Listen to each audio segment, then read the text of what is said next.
आदाब नाजरीन, गुलिस्तान न्यूज़ देख रहे हैं आप। मैं हूं आपके साथ अतिया मुजीब। शुरुआत करेंगे न्यूज़ एट 6 की। सबसे पहले नजर डालेंगे बड़ी 10 खबरों पर।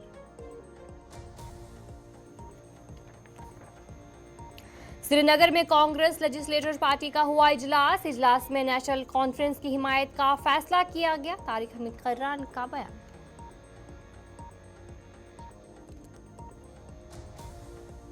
कश्मीर के पहाड़ी इलाकों में 16 और 17 अक्टूबर को हल्की बर्फबारी मुतवक्का। महकमा मौसमियात ने दी जानकारी।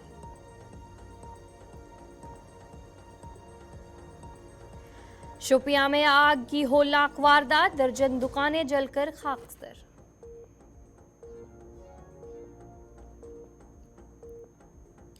रामबन में कई मुकामात पर कैंडल मार्च निकाला गया। लापता खातून की फौरी तलाश का मुतालबा।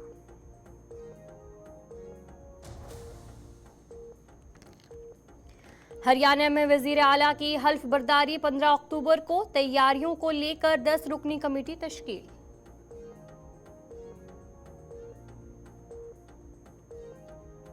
नोएल टाटा ट्रस्ट के नए चेयरमैन मुकर्रर। बोर्ड ने इत्तेफाक राय से लिया फैसला।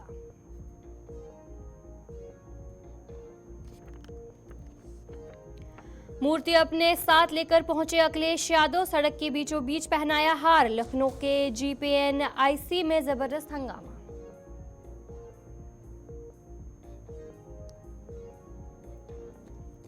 मुंबई में शदीद बारिश, कई इलाकों में भरा पानी। 29 जिला में येलो अलर्ट।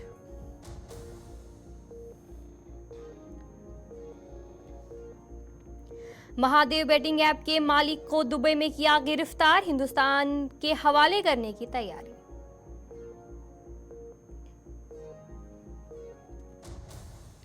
पाकिस्तान के बलूचिस्तान में मसला अफराद का हमला, 20 कन हलाक।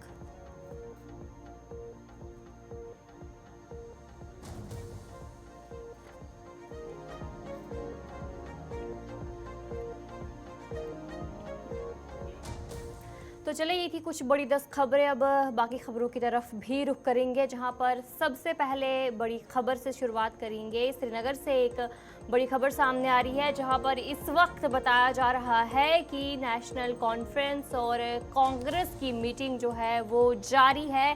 श्रीनगर से आपको ये बड़ी खबर बता रहे हैं, जहां पर अभी इस वक्त नेशनल कॉन्फ्रेंस और कांग्रेस का जो इजलास है, जो मीटिंग है, वो इस वक्त जारी है। और बताया जा रहा है कि फारूक अब्दुल्ला के रिहाइशगाह पर ये इजलास इस वक्त हो रहा है। और कुछ तस्वीरें भी आपको वहाँ से दिखाएंगे, जहाँ पर नेशनल कॉन्फ्रेंस की बात करेंगे और कांग्रेस की बात करेंगे। तो इस वक्त वहाँ पर जो इजलास है वो जारी है। आपके सामने कुछ तस्वीरें भी हैं। फारूक अब्दुल्ला के घर पर ये इजलास इस वक्त जो है वो चल रहा है। और आपके सामने तस्वीर भी है कि जहां पर उमर अब्दुल्ला जो है इस मीटिंग में है और साथ ही साथ इख्तियार दिया गया। उन्होंने वाजिया किया कि उनके पास कोई मुतालबात नहीं है और वो नेशनल कॉन्फ्रेंस के साथ हुकूमत के मॉडल पर बातचीत करेंगे। हम लोगों ने कांग्रेस हाई कमांड को ऑथराइज किया है कि वो हमारे दरमियान में कौन CLP लीडर होगा वो तय करें। तो ये हुआ था। नहीं, ये देखिए, मैं कैसे वो बात यहाँ पे करूँ जो अभी डिसाइड ही नहीं हुई है, उसका डिस्कशन ही नहीं हुआ फॉर्मल। आप लोग ही जल्दी में हैं। There is a process and there is a procedure which has to be followed. You want us to overrule all those processes and procedures. तो you have to maintain some patience also.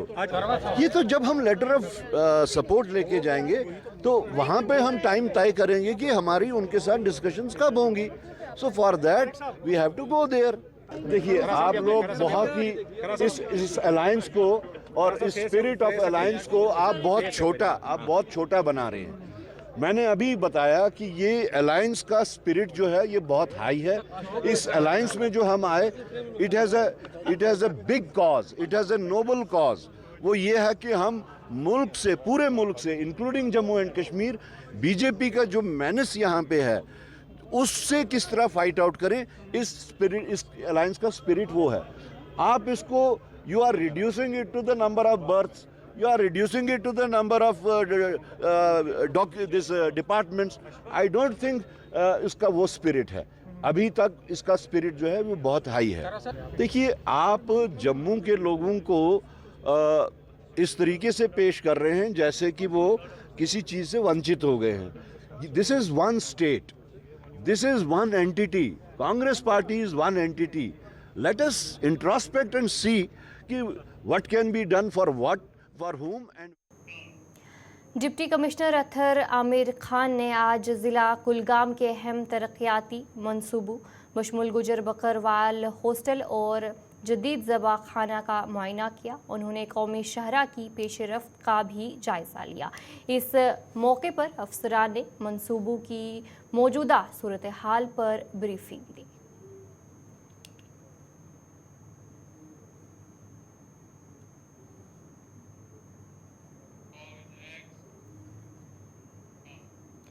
डोडा के नलवा इलाके के करीब घाट road पर एक रीछ देखा गया, जिसके बाद मकामी अफराद में खौफ व हरास फैल गया। महकमा जंगली हयात के एहलकार और पुलिस रीछ की हरकत की निगरानी कर रहे हैं और लोगों को उस रास्ते पर जाने से मना किया गया है और इसके अलावा आवाम को रात के वक्त एहतियात बरतने की भी हिदायत दी गई है।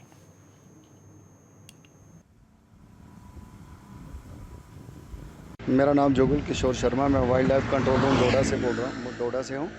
सर, कल हमें एक कंप्लेंट मौसूल हुई थी कि यहाँ पे नालवा के एरिया में ब्लैक बेयर कहीं निकला हुआ है। तो हमारी टीम उसी टाइम में जस्ट पहुँच गई।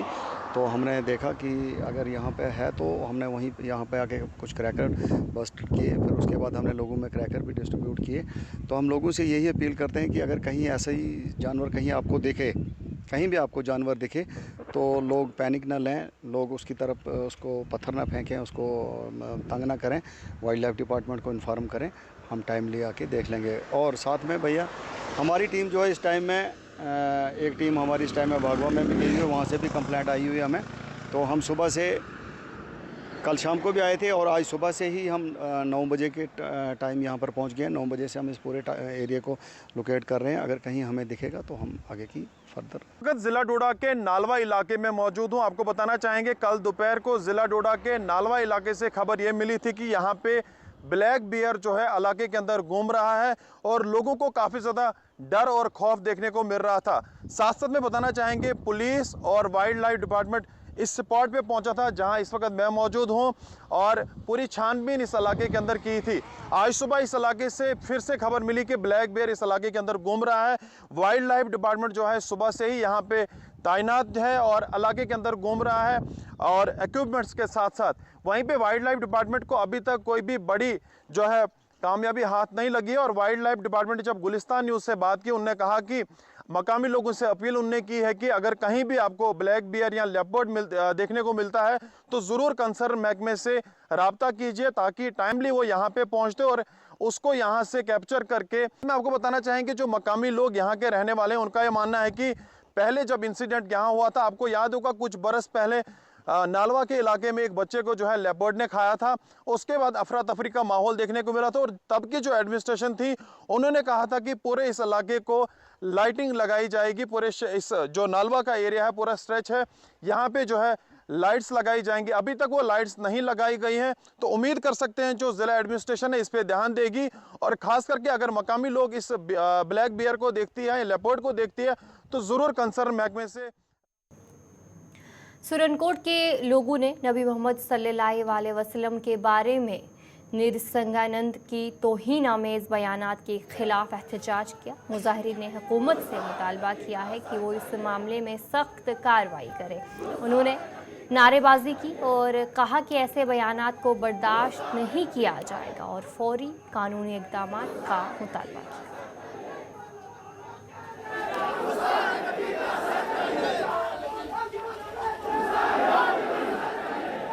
रजीम बिस्मिल्लाहिर्रहमानिर्रहीम। जैसे कि आज हमारा जुलूस है, हुजूर पाक की जो गुस्ताखी हुई थी उसको हमारी तरफ से बस एक ही डिमांड है, या एडमिनिस्ट्रेशन से हमारी एक ही डिमांड है, या उसको जेल हो या फांसी हो। क्योंकि उसकी वजह से ऐसे हजारों कुत्ते आएंगे, लाखों कुत्ते आएंगे जो आगे भी भौंकेंगे।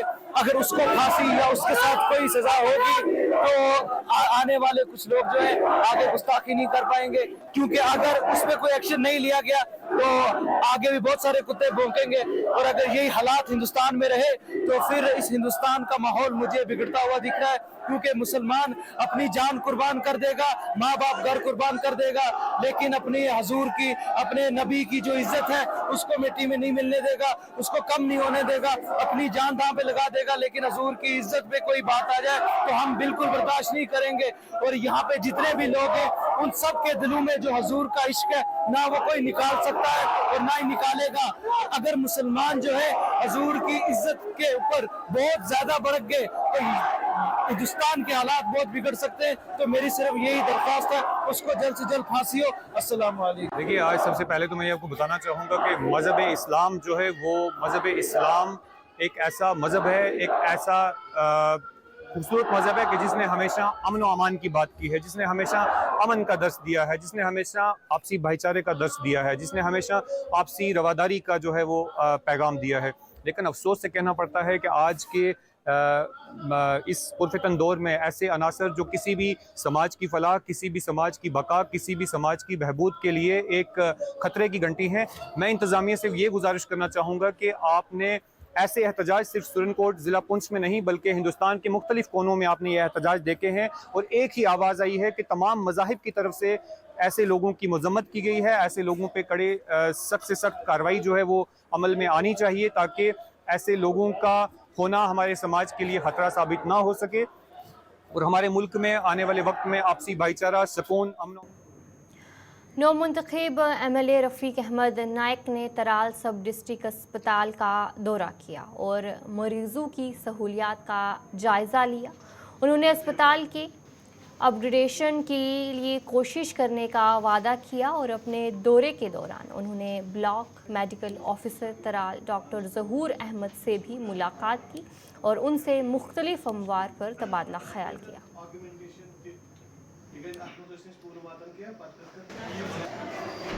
देखिए, मैंने जिस दिन मैंने स्पीच दिया था बस स्टैंड पे, मैंने वहाँ भी कहा था कि त्राल का जो सब डिस्ट्रिक्ट अस्पताल ये प्राइमरी सेंटर भी नहीं है, तो ये 30 बेड हॉस्पिटल, लेकिन जब पॉपुलेशन देखते हैं जो इसको हम सेक्रेटरी लैंग्वेज में फीडिंग कैडर कहते हैं, आप देखें कितनी पॉपुलेशन बढ़ रही है। जब ये हॉस्पिटल बना था उस वक्त शायद उन्होंने माइंड अप्लाई नहीं किया था कि आगे 30 साल में क्या स्पेस देखी। मैंने स्पेस देखी, यहाँ ना बैठने की जगह है, ना कॉरिडोर है, ना पार्किंग है, ना किसी ऑपरेशन थिएटर है, बहुत सी कमियां हैं हॉस्पिटल में। मैं तशवीर, आपको पता है, आपको पता भी चल चुका होगा कि मेरी पहली तरजीह हेल्थ सेक्टर है। मैं कोशिश करूंगा, मैंने इनसे कहा है कि मुझे एक कॉम्प्रहेंसिव प्रपोजल दे दें, क्या क्या कमी है, क्या क्या ज़रूरियात है यहाँ पे, तो उसका जायज़ा मैंने खुद भी लिया है। डॉक्टर साहब भी यहाँ, BMO साहब भी, उन्होंने बड़ी अच्छी कोऑपरेशन मुझे दे दी है, मुझे सारी डिटेल में सब रिपोर्ट दे दी है। मैंने इनसे कहा आप तैयार कीजिए, मैं जब भी सिम्बली जाएंगे गवर्नमेंट हायर अथॉरिटी से मिलेंगे, चीफ मिनिस्टर से भी मिलना पड़ेगा, उससे भी मैं देखूँगा। तो चलिए नाज़रीन, खबरें और भी जारी रहेंगी, फिलहाल रुकेंगे एक छोटे से। तो चलिए ब्रेक के बाद आपका खैर मकदम है। हम बडगाम में BSF की सब्सिडियरी ट्रेनिंग सेंटर में रिक्रूट बेंच की पासिंग आउट परेड और एटिस्टेशन तकरीब मुनक्किद हुई, जिसमें नए रिक्रूट्स को बॉर्डर सिक्योरिटी फोर्स में शामिल किया गया। IGBSF अशोक यादव ने तकरीब की सदारत की और रिक्रूट्स की महारत और खुद एतमादी की तारीफ़ की। तकरीब में मुख्तलिफ सिक्योरिटी इदारों के अफसरान भी मौजूद रहे।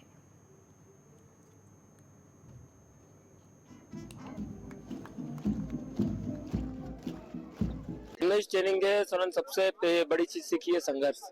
कैसे भी हालातों में हमें कैसे संघर्ष करना है, कैसे हमें टिके रहना है, कैसे हम आखिरी दम तक, आखिरी गोली तक कैसे हम रहेंगे सीमा पर। ये हमें पूरी 11 महीने की ट्रेनिंग के दौरान हमें सिखाया गया। अभी हमने आज हमारी POP कंप्लीट हो चुकी है, मतलब हम अब अलग अलग हो चुके हैं पूरी तरीके से, पर हम एक तरीके से हमें वो जज्बा हमें आ चुका है कि हम कैसे हमें डटे रहना है, सीमा पर कैसे खड़े रहना है, कैसे हमें देश की सेवा करना है।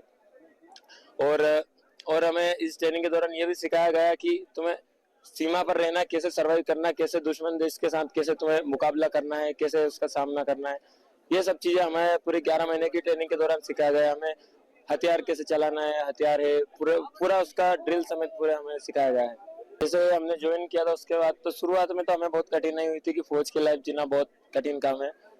फौज की लाइफ ऐसे कोई नहीं जी सकता, उसके लिए बहुत संघर्ष करना पड़ता है। यहाँ पे हमने 11 महीना हमें यही सिखाया गया कि फौज में रहना कैसे है, फौज में सर्वाइव कैसे करना है, यही सब सिखाया गया। अब हम जा रहे हैं, हम देश की सीमाओं पर जा रहे हैं, हमें कैसे दुश्मन से देखना है, दुश्मन से कैसे ताल्लुक रखना है, ये सब चीजें हमें सिखा दिया गया है। और हम और भी आगे देश के लिए सेवा में रहेंगे। आज सर ये पीओपी के साथ मेरे बचपन का सपना पूरा हो गया है। वो मैं कुछ पंक्तियों में कहना चाहूंगा कि जिस मिट्टी में जन्मूं उस मिट्टी का मैं शान बनूं, कि जिस मिट्टी में जन्मूं उस मिट्टी का मैं शान बनूं, तेरी ओर उठे हर कदम को रोकूं, वो षड्यंत्रकारी कदमों को रोकूं, मैं ऐसा तेज तीर कमान बनूं, और मुझे जन्म देने वाली माँ, और मुझे जन्म देने वाली माँ, एक गुजारिश है तुझसे कि मेरा परवरिश ऐसा कर कि बड़ा होकर मैं देश का जवान बनूं, मैं देश का जवान बनूं। धन्यवाद। बस यही कहना चाहूंगा कि काफी प्राउड फील हो रहा है अपने आप पे कि इतनी टफ ट्रेनिंग थी जो हमने यहाँ पे की। शुरुआती में तो बहुत कठिनाई आई, बट धीरे धीरे हमें आदत पड़ गई। काफी अच्छा फील हो रहा है कि हम एक सिपाही बन गए हैं, नवारक्षक से आरक्षक का दर्जा मिला है हमको, तो काफी खुश है हम सारे। बस यही है जो हमें बताया गया है, जो हमें सिखलाई दी गई है BASF के द्वारा, बस हमें उसी पे कार्य करना है। हमें अपने जो हमें इलाके की बांट दी जाएगी, हमें उसी पे गौर करना है और अपने कर्तव्य का पालन करना है। जैसे कि BSF का ध्येय वाक्य है जीवन पर्यंत कर्तव्य, तो हमारा कर्तव्य यही है कि जब तक हमारा जीवन रहेगा हम अपने कर्तव्य का पालन करेंगे। जिला गांधरबल के तोलामुला खीर भवानी मंदिर में नवरात्रि का त्यौहार अकीदत और एहतराम के साथ मनाया जा रहा है, जिसमें न सिर्फ कश्मीरी पंडित बल्कि मुल्क के कई हिस्सों से आए हुए श्रद्धालु शिरकत कर रहे हैं। जिला इंतजामिया गांधरबल ने भी तमाम तर इंतजामात रखे हुए हैं। अकीदतमंदों ने इस मौके पर जम्मू कश्मीर के अमन, तरक्की और भाईचारे के लिए खसूसी दुआ की।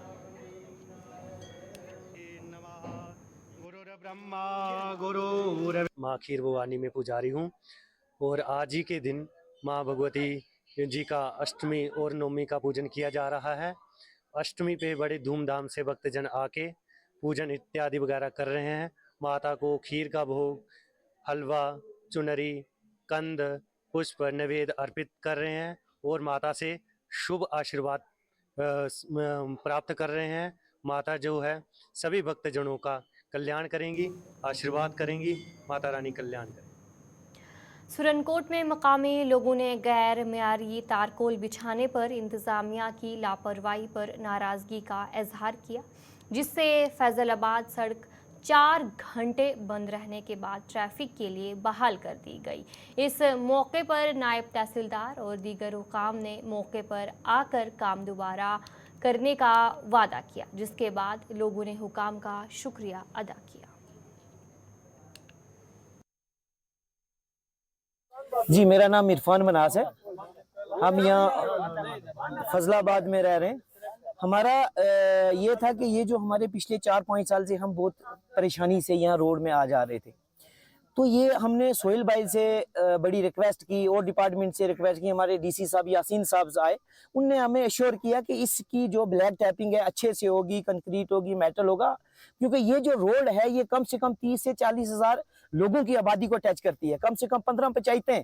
और सबसे बड़ी चीज ये है कि ये मुगल रोड्स को टच करती है, बुढ़ा नाथ अमर यात्रा को टच करती है। क्या अगर वो रोड टच कर रही है? ये पिछले 1 महीने पहले यहाँ टेंडर निकला, 30 लाख का टेंडर निकला। हमने ठेकेदार साहब को कहा कि अगर 30 लाख का टेंडर निकला तो कम से कम 20 लाख लगने चाहिए। इससे पहले भी 10 बार टेंडर पड़ा, लेकिन ब्लैक टॉपिंग सिर्फ नाम की हुई। इनने हमें अश्योर किया जी जो भी होगा काम क्वालिटी का होगा। जब हम रात को इधर आए अपनी शॉप वगैरह बंद करके, हम क्या देखते हैं कि इधर ब्लैक टैपिंग हो रही है, और ब्लैक टैपिंग भी इस कदर की हो रही है कि ऐसे इनने ये समझा कि शायद हम भेड़ बकरी हैं, हमें कोई दिखता नहीं है। और हमारा कुछ ज्यादा हमारा सिर्फ यही मुद्दा है कि ये जो ब्लैक टैपिंग हो रही है ये एक जो भी उनका लिस्ट है उसके बराबर हो, क्योंकि सबसे पहले टैग आउट होना चाहिए ओरिजिनल, उसके बाद BM लुक पड़नी चाहिए, फिर OGPC टेपिंग होनी चाहिए, लास्ट पे सील कोट होना चाहिए, ताकि अगर ये एक बार टेंडर पड़े 5 साल तक हमें किसी की गुलामी नहीं करनी पड़े। तो हमारी और आज जो हमने ये स्टेप, हमने गाड़ियां बंद नहीं की, ये सब लोगों की एक राय की वजह से कि अगर वो एक घंटा हम सब ये जो है दुकानदार है शुरू कोट जाते हैं। मैं आरिफ मनाज फजलाबाद अपर। सर, जो यहाँ पर आज हमारा इकट्ठा होने का मकसद एक ही है कि हमें 10 साल के बाद यहाँ पर ब्लैक टेकिंग के लिए टेंडर पड़ा, और जो ठेकेदारों ने यहाँ पर, आप देख रहे हैं, ठेकेदारों ने रात को लुक डाली और हमारे यूथ वाले यहाँ पर पहुंचे, उन्होंने रात को रुकाया और अभी हमें पता चला हम भी पहुंचे हैं, क्योंकि हमें पहले इस रोड पे 10 साल इंतजार करना पड़ा क्योंकि हमें रोड नहीं थी दे रहे, फिर हमें रोड मिली। आज अगर हमारा सेंट्रल गवर्नमेंट। तो चलिए न्यूज़ एट 6 में इतना ही। अभी के लिए मुझे दीजिए इजाज़त और आप बने रहे गुलिस्तान न्यूज़ के साथ।